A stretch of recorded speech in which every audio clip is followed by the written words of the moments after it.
Well,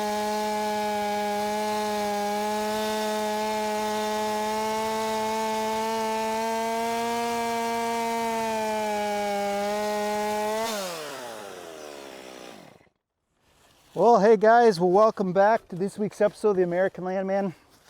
As you can see, I'm out here on my property doing a little work, and this project here is a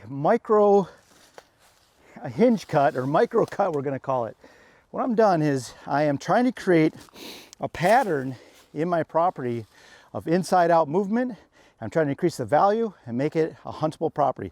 So today I'm doing a really easy project called a micro cut that will help for hunting. It'll help move the deer I want, and it'll be a great selling feature when I go to sell. Micro hinge cuts on today's episode of The American Landman.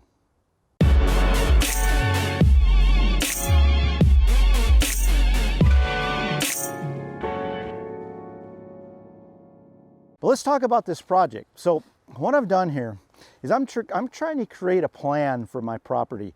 And as you know, we talk about how to improve a property for saleability and maximize the sale price when you go to sell it. Everybody thinks they're not going to be selling their property, but I tell you, every property turns over eventually. And if you watch this channel, you know we talk about buying, managing, and selling property. So what I've done here is I'm trying to create a inside-outside movement pattern on my property. And basically, what is that?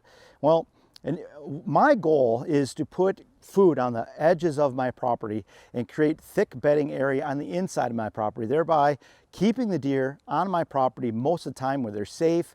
I can selectively hunt them and choose the ones I want and give them everything they need so they don't have to leave the property, at least during the daylight.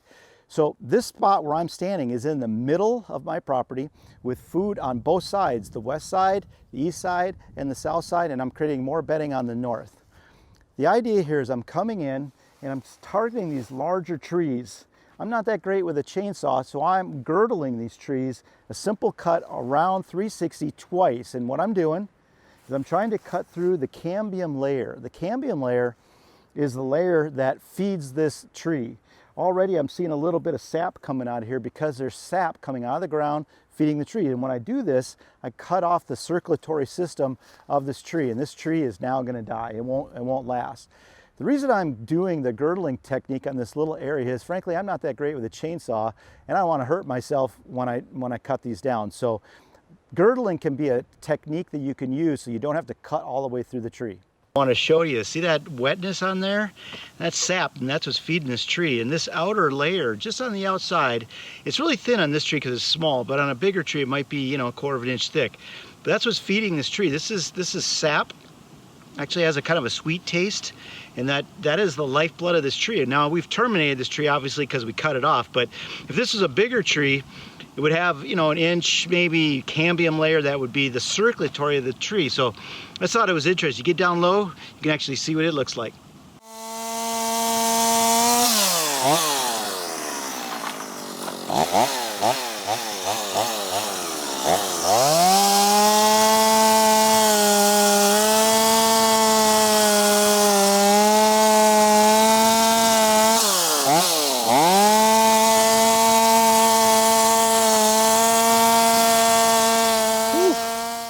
Well, I'm going to take a little break here. So, you know, the benefit of doing these little projects, number one, I tell you what, it's just fun to do. And you can do it safely. You don't need a lot of equipment. And if you're not good with a chainsaw, then girdling is a great way to go about it.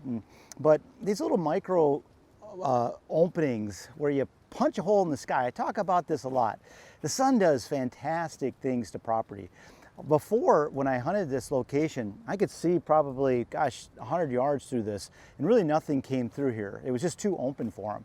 So my goal is that by opening up the sky, felling some of these trees, get rid of some of these really trees that don't have a lot of value as far as wildlife goes, I'm going to encourage the better trees to grow. Woody browse is so important.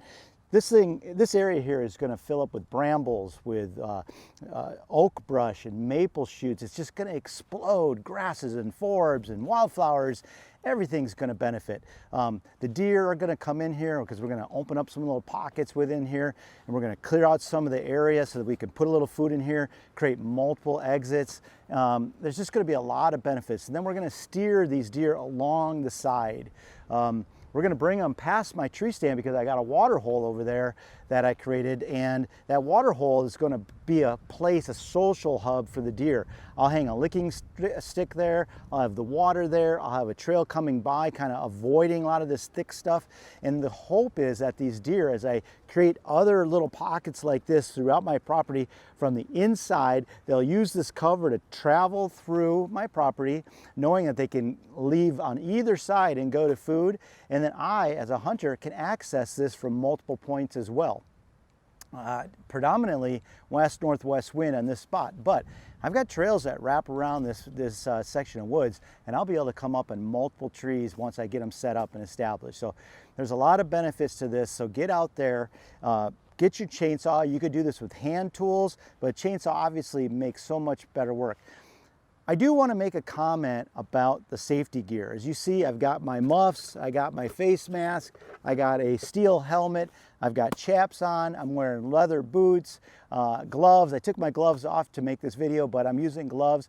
I have all the safety gear, and I'm just taking my time, guys. I can't estimate that enough. Take your time.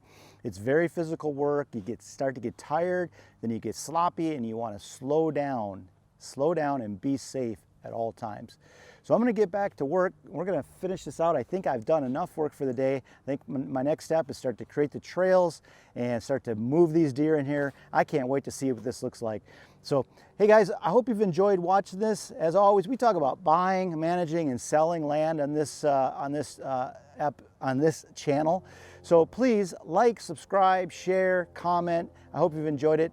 I'm Neil Hauger, and I'm a land specialist with Whitetail Properties Real Estate. I'm on my own proving grounds here, doing a little micro hinge cuts, increasing the value of my property. I hope you've enjoyed this episode. You've been watching The American Landman.